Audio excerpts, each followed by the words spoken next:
Hello दोस्तों। Are के mix entertainment पर आप सभी का स्वागत है।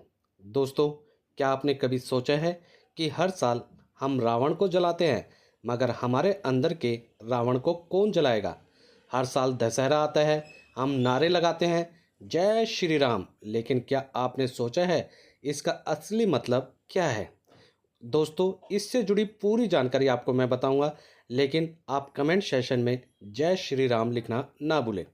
आज मैं आपको ले चलूंगा एक ऐसे सफ़र पर जहां आप जानेंगे दशहरे की पूरी कहानी, इसका इतिहास, इसका महत्व और वो गहराई जो शायद आपने कभी नहीं सोची। दशहरा मतलब 10 और हरा मतलब हरना, यानी 10 बुराइयों को हराना। ये त्यौहार केवल एक कहानी नहीं, ये एक प्रतीक है बुराई पर अच्छाई की जीत का, अधर्म पर धर्म की विजय का। इस दिन भगवान श्री राम ने रावण का वध किया था और यही दिन कहलाया विजयदशमी, यानी जीत की 10वीं तारीख। दोस्तों, इस पर्व की जड़ें दो महान ग्रंथों से जुड़ी हैं, रामायण और दुर्गा सप्तशती। सबसे पहले जानते हैं रामायण की कथा। रावण ने माता सीता का हरण किया। भगवान राम ने वानर सेना संग लंका पर चढ़ाई की। 9 दिन युद्ध चला, मतलब नवरात्रि। 10वें दिन रावण का वध, मतलब दशहरा। इस युद्ध में सिर्फ तलवारों की नहीं, नीति और धर्म की जीत हुई थी। दूसरी कथा, दुर्गा माँ की कथा। महिषासुर नामक राक्षस ने तीनों लोकों में आतंक फैलाया। तब ब्रह्मा, विष्णु, महेश की शक्ति से उत्पन्न हुई माँ दुर्गा। 9 दिनों तक युद्ध चला। नवरात्रि, 10वें दिन महिषासुर मारा गया, मतलब विजयदशमी। यानी चाहे रावण हो या महिषासुर, जब जब बुराई बढ़ी है, तब तब शक्ति ने अवतार लिया है। दशहरा सिर्फ त्योहार नहीं है, ये आत्मा का युद्ध है। रावण के 10 सिर किसी राक्षसी डीएनए को नहीं, बल्कि हमारे अंदर की 10 बुराइयों को दिखाते हैं। रावण के 10 सिर प्रतीक हैं। पहला काम, मतलब वासना। दूसरा क्रोध, मतलब गुस्सा।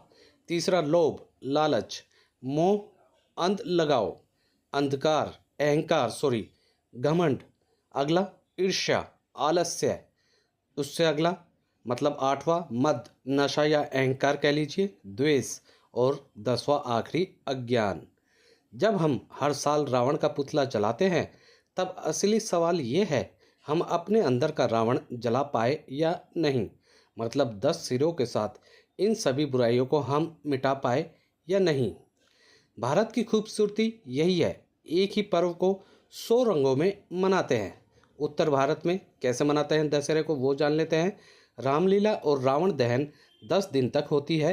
रामलीला, विशाल मैदानों में बनते हैं रावण, मेघनाथ, कुंभकर्ण के पुतले बनाए जाते हैं। शाम को होता है दहन, जय श्री राम के नारों के साथ। पश्चिम बंगाल में दुर्गा पूजा का अंतिम दिन 5 दिनों तक होती है, भव्य माँ दुर्गा की आराधना।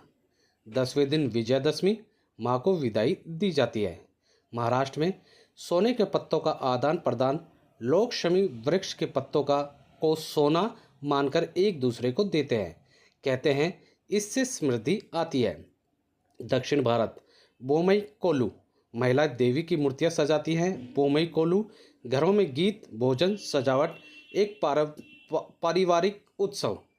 भारत के विभिन्न हिस्सों में उत्सव की झलकियां मनाई जाती हैं। दोस्तों, अब जान लेते हैं इस साल दशहरा कब है। इस साल यानी 2025 में विजयदशमी पड़ रही है 2 अक्टूबर, थर्सडे, मतलब गुरुवार को। ठीक है दोस्तों, नवरात्रि का अंतिम दिन, शक्ति की पूजा का समापन, ये सब चीज़ें हैं दोस्तों। अब जानते हैं इससे क्या सीख मिलती है। हर साल दशहरा हमें 3 बातें याद दिलाता है। अहंकार कितना भी बड़ा हो, गिराया जा सकता है। शक्ति का सही प्रयोग ही सच्ची विजय है। अच्छाई में ताकत है, बुराई का अंत तय है। तो इस बार सिर्फ रावण का पुतला जलाइए मत, अपने भीतर की बुराइयों को भी आग लगाइए। तो दोस्तों, आपको दशहरे से जुड़ी मैंने पूरी जानकारी अच्छे से दे दी होगी। अगर आप भी मानते हैं कि अच्छाई की जीत हर साल में ज़रूरी है, तो इस वीडियो को लाइक करें, मैक्सिमम से मैक्सिमम हर जगह इसे शेयर करें। कमेंट सेशन में जय श्री राम लिखना ना भूलें। और दोस्तों, ऐसी ही वीडियोज़ के लिए आप लोग मेरे चैनल या पेज आर के मिक्स एंटरटेनमेंट को सब्सक्राइब या फॉलो करना ना भूलें। धन्यवाद दोस्तों। जय हिंद।